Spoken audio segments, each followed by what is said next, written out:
Hello student, स्वागत है आपका हमारे यूट्यूब चैनल में। तो आज हम लोग कक्षा नंबर 2 सॉल्व कर रहे हैं, जिसमें चैप्टर होगा 13 है और आका दस्तावेज है। इसके पिछले वीडियो में हमने 7 तक प्रश्न कर दिया था। यदि आपने उस वीडियो नहीं देखा है तो उस वीडियो जाकर बस देख लीजिए, ठीक है। चलिए इस वीडियो में हम लोग 8वें नंबर प्रश्न को स्टार्ट करते हैं और आपको बताते हैं।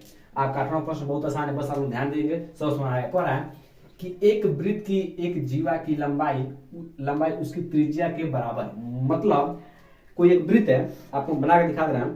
कोई एक वृत्त है, एक कोई आपका वृत्त है जिसमें जो त्रिज्या है और जीवा आपस में क्या है, बराबर है। ठीक ना। बोला है कि एक वृत्त की जीवा, सबसे पहले जीवा खींच लेते हैं। जीवा क्या होता है, इस केंद्र को आप इस बिंदु को आप इस बिंदु से मिला दिए, क्या होता है, जीवा हो जाता है। ठीक ना। तो देख, एक केंद्र है कि नहीं है, तो जीवा और लंबाई, जीवा की लंबाई और उसकी त्रिज्या के बराबर है। मान लीजिए इसकी त्रिज्या कोई, मान लीजिए ये भी त्रिज्या हो जाएगी, त्रिज्या हो जाएगी, नहीं हो जाएगी, ये भी क्या हो जाएगी, त्रिज्या हो जाएगी, त्रिज्या हो जाएगी ना। ये भी त्रिज्या है और ये क्या है, जीवा है। इसका नाम लीजिए ओ, इसका नाम लीजिए ए, इसका नाम लीजिए बी।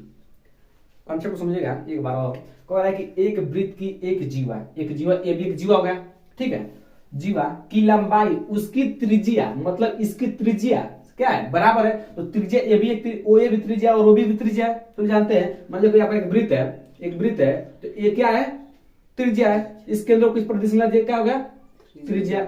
इसको मिला ये भी क्या हो गया, त्रिज्या। ये भी क्या हो गया, त्रिज्या। ये भी क्या हो गया, त्रिज्या। ये भी क्या हो गया, तो मतलब त्रिज्या आपस में क्या होती है, बराबर होती है। अब आपको बोल दिया है कि जो जीवा है वो त्रिज्या क्या है, बराबर है। ये इसके बराबर है और ये किसके बराबर है, इसके बराबर है। मतलब तीनों आपस में क्या है, बराबर। क्योंकि प्रश्न बोल दिया है कि जो जीवा है, जीवा की लंबाई है वो त्रिज्या की लंबाई क्या है, बराबर है। तो दोनों त्रिज्या आपस में बराबर, जीवा भी बराबर।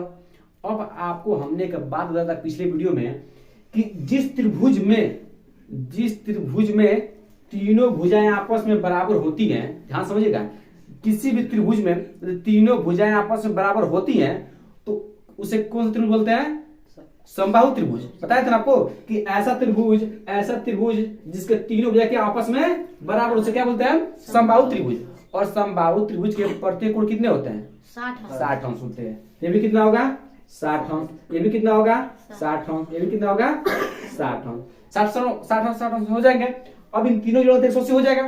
हम जानते हैं कि त्रिभुज के तीनों कोणों 180 होता है। जब तीनों जोड़ों क्या होगा, 180 हो जाएगा। तो ये क्या बोलता है कि केंद्र पर बने कोण का मान होता है। केंद्र आपको केंद्र ही है ना, वो एक केंद्र है, इसमें कितना डिग्री कोण बना है, 60। तो लिख दीजिएगा हल, यहाँ पे हल लिखिएगा, जीवा द्वारा केंद्र पर बनाया गया कोण कितना है, 60 अंश है। बस आपको इतना नहीं देना है, बस आपका आंसर हो जाएगा, ठीक है। तो अब आप लोग अगला प्रश्न है। अगला प्रश्न आपका बहुत आसान है, बस ध्यान देना, आपको सब आसान है। पर 2.5 सेंटीमीटर त्रिज्या का एक वृत्त खींचिए। जैसे आपको एक वृत्त खींचना है जिसकी त्रिज्या कितनी होनी चाहिए, 2.5 सेंटीमीटर। तो मान लीजिए वृत्त का क्या हो गया, केंद्र हो गया, ठीक ना। इसके मान लीजिए क्या त्रिज्या कितने खींचना है, त्रिज्या हो गया कि नहीं हो गया, कितना खींचना है, 2.5, ठीक है। और इस वृत्त के केंद्र से 0.7 सेंटीमीटर दूरी पर एक जीवा खींचिए। मतलब इस केंद्र से कितने दूरी पर, इस केंद्र से दूरी कितना होनी चाहिए, 0.7 से होनी चाहिए। किसकी लंबाई, जीवा की लंबाई। तो इसके बीच की लंबाई कितनी होगी, 0.7। इसका नाम है ओ, इसका नाम है ए, इसका नाम क्या दीजिए, बी। अब वो कह रहा है दूरी पर जीवा खींचिए, इस जीवा की लंबाई नाप कर ज्ञात कीजिए। मतलब आपको इस जीवा क्या है, ये जीवा एक नहीं है, देखिएगा ये जीवा एक नहीं है, तो जीवा ए बी क्या करना है, ए बी की लंबाई बतानी है। तो बहुत आसान है, कैसे बताएंगे ध्यान समझिए। हमने आपको बताया था, यहाँ कौन त्रिभुज बन रहा है, ए, इसका नाम है डी। यहाँ पर ए ओ डी कौन सा त्रिभुज है, समकोण त्रिभुज है। क्योंकि यहाँ पर देखिए लंब यहाँ पे दिखाई दे, यहाँ 90 कोण बन रहा है ना। जहां भी सब लंब दिखाई दे, मतलब सीधे रेखा दिखाई दे, आप समझिए 90 कोण बनेगा। तो सीधे रेखा दिखाई दे रही थी, तो 90 कोण बन गया।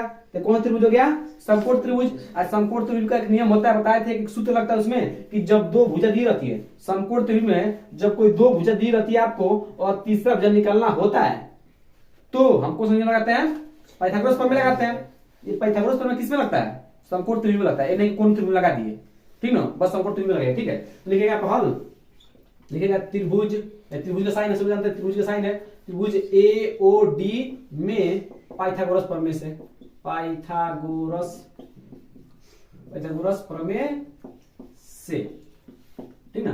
अब पाइथागोरस में क्या होता है, कर्ण का स्क्वायर क्या होता है, कर्ण का स्क्वायर। मैं बार बार सूत्र लिख रहा हूं कि आपको याद रहेगा। कर्ण का स्क्वायर इक्वल टू लंब का स्क्वायर प्लस आधार का स्क्वायर। अब बहुत बच्चों को कंफ्यूजन है, लंब क्या है, कर्ण क्या है, आधार क्या, बता देते हैं। 90 अंश, जहां पे 90 अंश बना इसके सामने भुजा क्या होती है, कर्ण होती है। ये जो आपको दिखाई दे क्या है, लंब है, ये क्या है, आधार है, ठीक ना। तो एक कोण के अनुसार बदलते हैं, लेकिन आपको अभी 8 में तो आपको बस नहीं रखना है कि ये वाला क्या है, लंब है, ये वाला क्या है, आधार है। बस यहां से लेके यहां तक आधार है, ठीक ना। तो कर्ण का मान क्या दिया है, 2.5। तो 2.5 क्या कर दिया, स्क्वायर कर दिया, क्योंकि स्क्वायर लंब क्या है, लंब ओडी का मान क्या दिया है, 0.7 दिया ना। इसका स्क्वायर कर दिया। आधार का मान आपको निकालना, एडी का मान निकालना है आपको। देखिए आपको एबी का मान निकालना है, लेकिन पहले हम एडी का मान निकालेंगे। पहले आप एडी का मान निकालिए, उसको बता देंगे, ठीक ना। एडी का स्क्वायर कर दीजिए, क्योंकि ये आधार है। अब 2.5 का स्क्वायर कितना होता है, 6.25 इक्वल टू 0.7 कितना होता है, 0.49, ठीक ना। प्लस एडी का स्क्वायर, ठीक है। इधर प्लस का 0.49, इधर किस में जाएगा, माइनस का। तो 6.25 माइनस क्या 0.49 इक्वल टू क्या जाएगा, एडी का स्क्वायर। अब जब इसमें घटाएंगे कितना आएगा आपका, तो जब इसमें से इसमें इतना घटाएंगे कितना आएगा आपका, 5.76 इक्वल टू क्या, एडी का स्क्वायर, ठीक ना। अब आपको एडी का स्क्वायर नहीं चाहिए, आपको एडी चाहिए। तो जब स्क्वायर बराबर किधर है, क्या हो जाएगा, इस पर वर्गमूल का चिन्ह लग जाएगा, साथ में क्या जाएगा, प्लस माइनस, ठीक ना। तो इधर लगा दीजिए वर्गमूल 5.76 इक्वल टू एडी। बस इधर प्लस माइनस लगेगा तो माइनस तो लिखेंगे नहीं, क्योंकि दूरी है, दूरी को नेगेटिव होती नहीं है। तो 5.76 किसका वर्गमूल होता है, सब जानते हैं, 2 यहाँ लिख देते हैं। एडी इक्वल टू कितना आ जाएगा, 2.4, ठीक ना। 2.3 ना, तो आपका एडी का मान कितना आ गया, 2.4। एडी का क्या लिख दिया, 2.4। अब हमने आपको एक प्रमेय बताया था, आपको याद होगा कि नहीं होगा, याद कर देते आपको, ठीक ना। और बताया था किसी भी जीवा पर यदि कोई लंब डाला जाता है तो ये लंब क्या करता है, जीवा को 2 भागों में बांट देता है। तो इसी तरह ओडी एक लंब है, ये भी क्या है, जीवा है। तो इस पे एक लंब डाला गया तो जीवा को 2 भागों क्या कर देगा, बांट देगा। मतलब जितना एडी होगा उतना भी क्या होगा, डीबी होगा, ठीक ना। तो मतलब ये दो इतना, ये जितना होगा इतना होगा। तो ये कितना है, 2.4, ये भी कितना होगा, 2.4। तो आपको ए भी चाहिए, तो क्या 2.4 में 2.4 जब जोड़ देंगे तो टोटल ए भी हो जाएगा ना।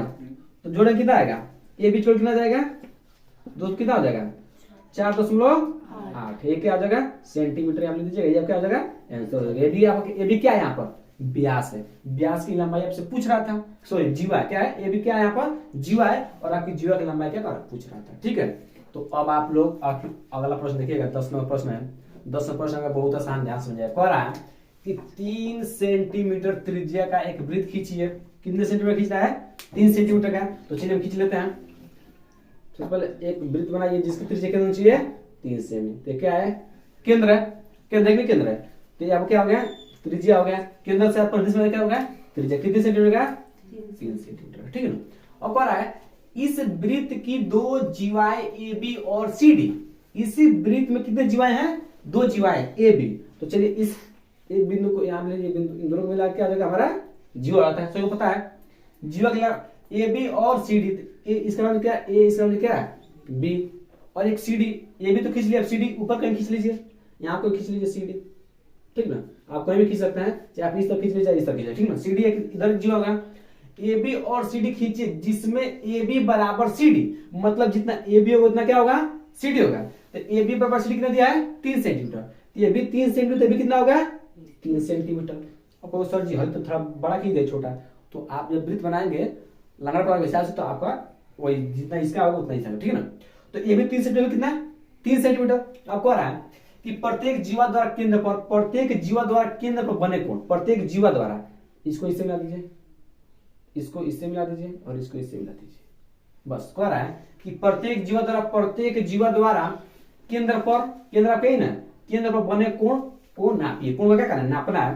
क्या दोनों कोण का मान समान है, बिल्कुल समान होगा। कैसे होगा आप देखिएगा। क्या करते हैं, यहां से लेकर इसका हम ओ देते हैं, केंद्र का नाम ओ देते हैं। तो ओ ए यहाँ पे क्या है, त्रिज्या है। यहाँ पे ओ भी क्या है, ए भी क्या है, त्रिज्या है। तो त्रिज्या का नाम कितना दिया है, 3। तो ये भी 3, तो भी कितना होगा, 3। ये भी क्या है, देखिए ओ सी क्या है, त्रिज्या है।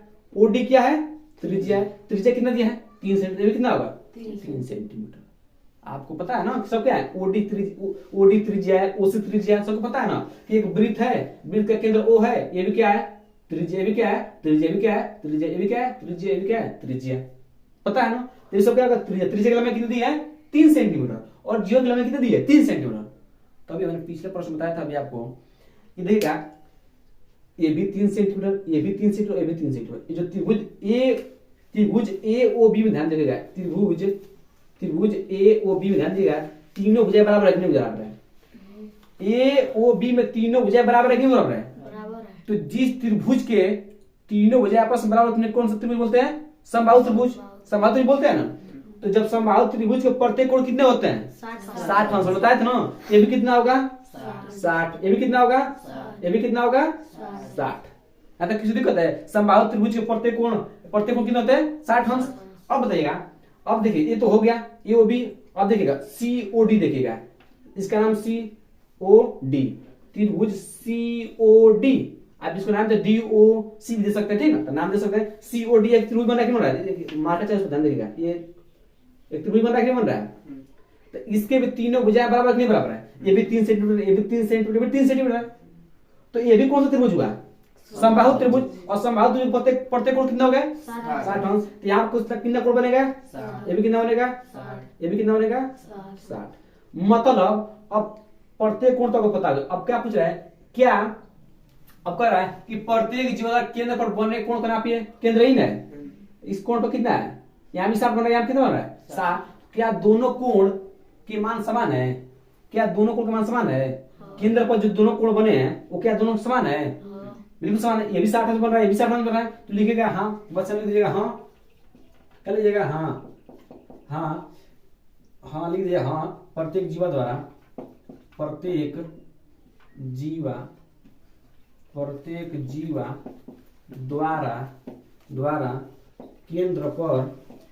केंद्र पर बना कोण क्या है, समान है। बस आपको इतना ही समान है, ठीक ना, कंसेप्ट सबको समझ आ गया।